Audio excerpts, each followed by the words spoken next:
नमस्कार, आप लोग देख रहे हैं महाराज फौजी बाबा चैनल।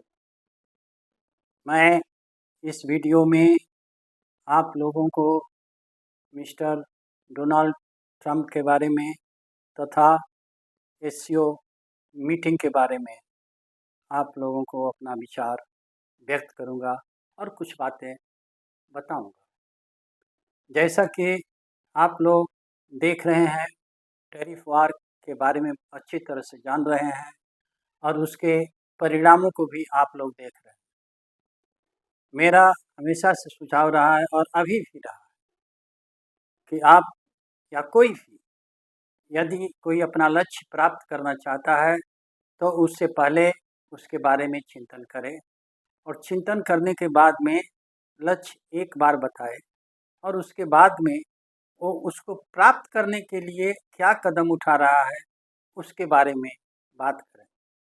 यदि कोई भी मान लीजिए कि ये टैरिफ वार कह रहे हैं लोग, लेकिन टैरिफ लगा देना, आप इसे डरा करके और लोगों को भयभीत करके आप कोई चीज़ उपलब्ध करना चाहते हैं या कहीं पहुंचना चाहते हैं तो लोग सतर्क हो जाएंगे और उससे प्रतिशोध की भावना भी उनके अंदर में उत्पन्न हो जाएगी और वो आपके लक्ष्य को पूरा नहीं करने देंगे। इसलिए बेहतर होता है कि हम अपने लक्ष्य को अपने पास रखें और जो कदम हमको उठाना है उसके ऊपर चिंतन करके हम कदम को उठाएं। ऐसा ही हुआ है मिस्टर डोनाल्ड ट्रंप के साथ। उन्होंने डरा करके लोगों को अपनी तरफ खींचना चाहते हैं या झुकाना चाहते हैं। तो अब समय बदल चुका है। अब अमेरिका का जो पहले वाला ताकत और अन्य चीज़ें थी वो काम कर रही थी, लेकिन अब समय बदल गया और समय के बदलाव के अनुसार भी वही तरीका अपनाया जाए जो पहले अपनाया जाता है तो ये आगे चल कर के गलत साबित होगा और जो लक्ष्य प्राप्त करना चाहते हैं वो नहीं हो पाएगा। जैसे कि पता चल रहा है कई माध्यमों से कि वो चाहते हैं कि पीस का नोबेल पुरस्कार उनको मिले। अच्छी बात है, पीस ले आना चाहिए और अमेरिका चाहे तो पीस ला सकता है, लेकिन डंडा लेकर के हम पीस चाहते हैं तो कुछ समय के लिए हो सकता है या कुछ लोग उसको मान जाएं, लेकिन जो लोग स्वाभिमानी आदमी हैं और स्वाभिमान है उनका, वो आपके डंडे से नहीं डरेंगे। ये बात को ध्यान में रखना चाहिए क्योंकि साइकोलॉजिकली भी चाहे नेचुरली भी ये देखा गया है कि जो स्वाभिमानी लोग हैं वो भले ही टूट जाएंगे, कुछ भी हो जाएगा, लेकिन अपने स्वाभिमान और अपनी प्रतिष्ठा के लिए वो लोग खड़े रहेंगे। और ये देश लेवल पर है और देश को भी देखना है कि छोटा देश है कि बड़ा देश है। तो मैं तो यही सलाह दूंगा कि जो कुछ भी हुआ है, जैसा कि पता चल रहा है कि एक आध दो दिन से वो नहीं है और अच्छी बात है कि वो थोड़ा आराम कर लें कुछ समय के लिए। हम तो कहेंगे कि 1 हफ्ते से ज़्यादा समय के लिए आत्मचिंतन करें और जो उन्होंने कदम उठाया है उसका परिणाम क्या हुआ है इसके ऊपर में वो चिंतन करेंगे तो बहुत अच्छा होगा। मैं तो कहूँगा कि अगर वहाँ पर कोई संत भारत से है तो इनको ध्यान पथ पर ले जाए और ध्यान लगाने का इनका जो है कि नहीं प्रैक्टिस कराए। आँख बंद करें, बैठें और ध्यान लगाएं और ध्यान लगा करके चिंतन करें कि जो कुछ भी उन्होंने कदम उठाया है उसका परिणाम क्या निकला है। मेरा पॉइंट ये कहने का है कि किसी को डरका करके धमका करके बच्चों को धमकाया जाता है, उनको जो है कि नहीं ये किया जाता है और कुछ छोटे लोगों को भी किया जाता है ऐसा, लेकिन ये हर जगह काम नहीं करेगा। इसलिए मैं बार बार और अभी भी कहूँगा कि अभी भी समय है, कोई बात नहीं जो हो गया है। हर एक जिस तरीके से किसी और की दुश्मनी लोगों को पता चलता है उसी तरह से दोस्ती का भी पता चलता है और मिस्टर डोनाल्ड ट्रंप और हमारे प्रधानमंत्री मोदी जी की दोस्ती सर्वविदित है और अगर दुश्मनी भी होती है तो अपने दोस्त से ही होगा। जो मेरा दोस्त नहीं, मेरे उससे जान पहचान नहीं, तो उससे दुश्मनी कैसे होगी। लेकिन अगर तत्काल दुश्मनी हुई है तो उसके दोबारा वापस करके मित्रता किया जा सकता है और बहुत से तरीके हैं। किसी चीज़ को जैसा कि लोग बोलते हैं कि ना कोई दोस्त है ना दुश्मन है, परमानेंट समस्याएं उनको जो है या परिस्थितियां उनको ऐसा करने के लिए बाध्य करती है। तो अभी भी कुछ समय है, अगर अच्छा रहेगा कि ये दोनों व्यक्ति आपस में मिल करके सोच ले समझ लें और मैं ये नहीं करूँगा, मैं वो नहीं करूँगा, मैं ये कर दूँगा, मैं वो कर दूँगा, यानी कि तू मैं और तू मैं से कभी भी संबंध नहीं बनता है। इसका ध्यान रखें। अब मैं कुछ अपना पॉइंट एसईओ मीटिंग में करने जा रहा हूँ। देखिए इसका परिणाम हुआ है, टैरिफ वार का भी परिणाम हुआ है और उसके परिणाम से हुआ क्या है कि ब्रिक्स देश के मेंबरान जो कि 3 मुख्य हैं, रूस, चाइना और इंडिया, जिसको आरआईसी कहते हैं, जिसको मैं रीचा कहता हूँ, ये तीनों आपस में एक तरफ आने के लिए बाध्य हुए। चाह रहे हैं या नहीं चाह रहे हैं ये अलग बात है, लेकिन उसकी इनकी कार्रवाई से ये लोग तेजी से एक दूसरे से मिलने का प्रयास कर रहे हैं। ब्रिक्स के जितने भी देश हैं वो धीरे धीरे आगे बढ़ना चाहते थे, जिसमें कि अमेरिका को उतना लॉस नहीं होगा जितना कि अब होगा। अब एससीओ मीटिंग के अंदर में आपस में किस तरह से मेल मिलाप हो, किस तरीके से ये जो समस्याएं हैं आपसी उसको कैसे सुलझा दिया जाए, ये बात आएगी। जैसे कि मालूम है आप लोगों को कि भारत और चाइना के बीच में बहुत पुराना तनाव चल रहा है। मैं तो कहूँ कि 62 वार के बाद में से लेके अब तक ये चलता ही आ रहा है, इसमें सुधार की कोई गुंजाइश नहीं दिखी। और अब देखा जा रहा है कि चाइना जो है भारत के करीब आ रहा है, तो भारत को भी करीब आना पड़ेगा। ये सब पॉइंट्स चीन और भारत आपस में मिल करके बात करें। इसमें रूस का बहुत बड़ा योगदान होगा। इन दोनों देशों को आपस में नज़दीक लाने के लिए जो पिछली एससीओ मीटिंग हुई थी, तो पुतिन साहब ने प्रयास किया था दोनों को मिलाने के लिए। अभी भी मैं कहूँगा पुतिन साहब को कि आप ये दोनों देश को आपस में नज़दीक लाने का प्रयास करें, क्योंकि जो चाइना का 2-4 पॉलिसी है, स्पेशली विस्तारवादी पॉलिसी जो है उनका, और बीआरआई जो कहते हैं बेल्ट एंड रोड का जो योजनाएं हैं उसके बारे में मैं कहूँगा कि चीन इसके बारे में चिंतन करे, क्योंकि यदि बड़ा देश है तो पहले बड़े देश के साथ में अपने बीएनआर की बात करो। भारत क्यों नहीं ऐसा कर रहा है? क्यों इसलिए नहीं कर रहा है कि विश्वास ले आना बहुत जरूरी है। और उसमें जो है कि नहीं 3 पॉइंट्स जो लाया गया था कि विश्वास, सम्मान और संवेदनशीलता, ये 3 पॉइंट्स बहुत ही जरूरी है, इसमें दो राय नहीं है।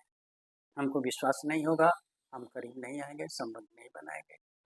हमारा सम्मान नहीं होगा, हम आपके पास जाएंगे नहीं। और संवेदनशीलता, उन संवेदन चीज़ों को आप ना छेड़छाड़ किया जाए। स्पेशली जो आतंकवाद है, ये सभी देख रहे हैं और कल को उनके पास नहीं आएगा ये आतंकवाद, ये ना समझें। ये एक बहुत ही आंधी की तरह से या एक बीमारी की तरह से ये है, एक कोरोना की तरह से कह लीजिए या कैंसर की तरह से कह लीजिए। आतंकवाद या आतंकी लोग अपने स्वार्थ को देखते हैं और किसी का नहीं। इसलिए आतंकवाद से सभी को मिल करके लड़ना है। कोई अगर आतंकी कोई भी आगे नहीं बढ़ता था जब तक कि आप उसको कोई सहायता देने वाला देश ना हो और सहायता देने वाले अंदर में लोग ना हो। और जब अंदर में लोग सहायता देते हैं और बाहर से उसको सहायता मिल रही है तो आतंकवाद फैलेगा। और हम चाह रहे हैं कि आतंकवाद खत्म हो जाए, चाहे भारत चाह रहा है कि आतंकवाद खत्म हो, तो अकेले नहीं होगा, इसलिए कि दूसरा देश उसको ये कर दे रहे हैं, मदद कर दे रहे हैं। इसी तरह से जो आप देख रहे हैं रूस और यूक्रेन का वार, ये खत्म होना कठिन हो रहा है, इसलिए हो रहा है कि कोई ना कोई यूक्रेन को मदद कर दे रहा है, यूक्रेन फिर उस तरीके से खड़ा हो रहा है।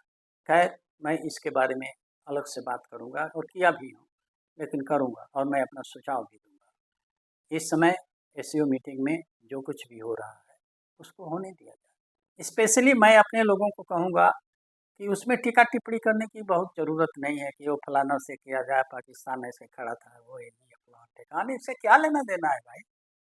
जितना आप बोलोगे, जितना चीज़ें रहेंगी तो वो चीज़ जिंदा रहेगी। यदि कोई जगह पर खुजला रहा है और उसको खुजलाते रहेंगे तो और खुजलाएगा। इसलिए उसको जो है कि नहीं दवाई का रूप में है। और दवा मैं इसलिए कहूँगा कि पाकिस्तान भी चुप रहे और हिंदुस्तान भी चुप रहे, आपस में एक दूसरे के ऊपर टीका टिप्पणी न किया जाए, क्योंकि ये बहुत ही पुराना हम लोग का है।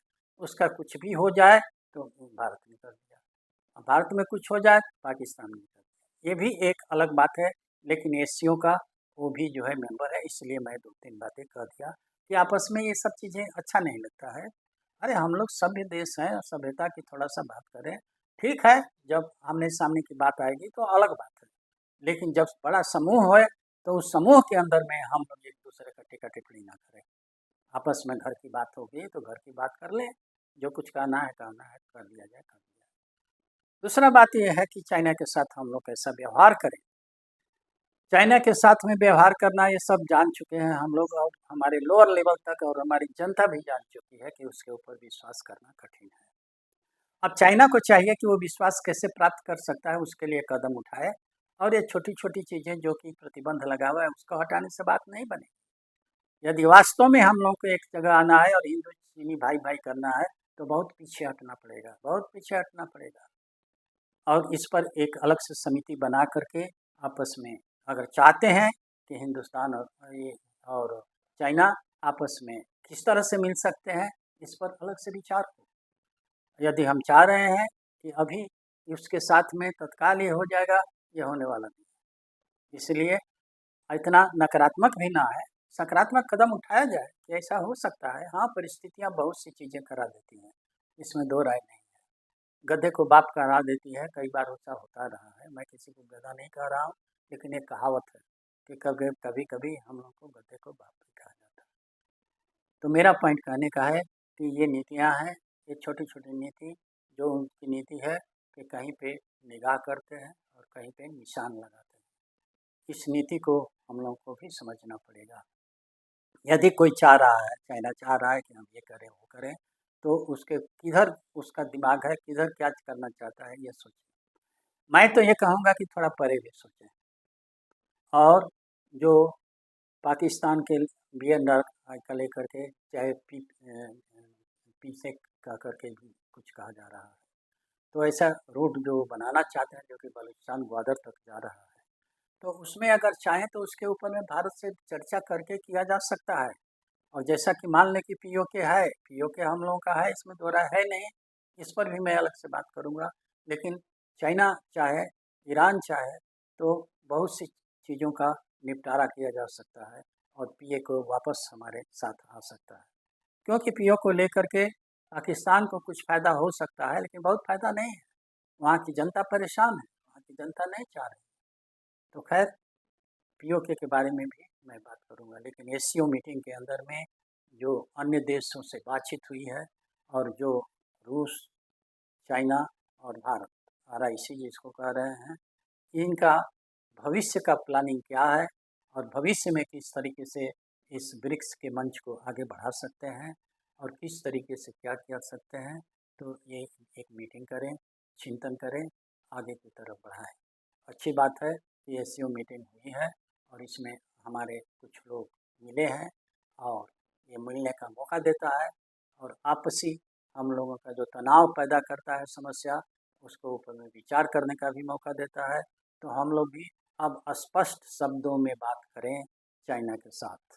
हालांकि करते हुए आ रहे हैं, लेकिन फिर भी जहाँ पर हम लोगों को थोड़ा-सा ये विनम्रता दिखानी है और जहाँ पर हम लोगों को अपना शब्द इस्तेमाल करना है, उसको अवश्य करें। मैं ये नहीं कह रहा हूँ कि चुपचाप मान लिया जाए, चाहे किया जाए। अपना भी हित देखा जाए, जैसा कि सम्मान की बात होती है, अपना भी सम्मान देखें और उनका भी सम्मान देखें। ये म्यूचुअल होना चाहिए और नहीं होगा तो फिर आगे की तरफ बात नहीं बनेगी। मैं दूसरे वीडियो में कुछ और बातें करना चाहूँगा। आज इसी में है, तो मैंने पहले डोनाल्ड ट्रंप की इसके बारे में बात किया और फिर एससीओ के बारे में बात किया और थोड़ा-सा इंडिकेशन दिया कि पाकिस्तान के साथ दुर्व्यवहार ना किया जाए और पाकिस्तान को भी कहूँगा कि हिंदुस्तान के साथ दुर्व्यवहार ना करे और जो आतंकी बात का मामला है, उससे सुलझा लिया जाए। अगर ये नहीं होगा, तो जो परिणाम मिल रहा है, वो मिलता रहेगा। क्योंकि आतंकवाद दुधारी तलवार है, इधर भी काम करेगा, उधर भी काम करेगा और मैं यहीं पर बंद कर रहा हूँ। अच्छा लगे तो सब्सक्राइब करें और जय हिंद।